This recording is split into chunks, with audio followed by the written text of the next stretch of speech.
Isa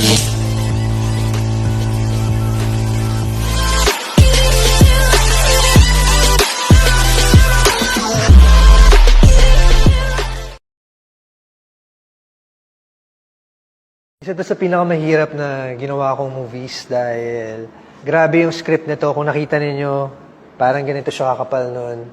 Yung footage na kinuna namin dito sa movie na to ay inabot yata ng 6 hours of footage. Nakat lang siya into 3 hours ng full-length feature. 55 shooting days din pala. Sobrang hirap dahil sobrang haba ng lines.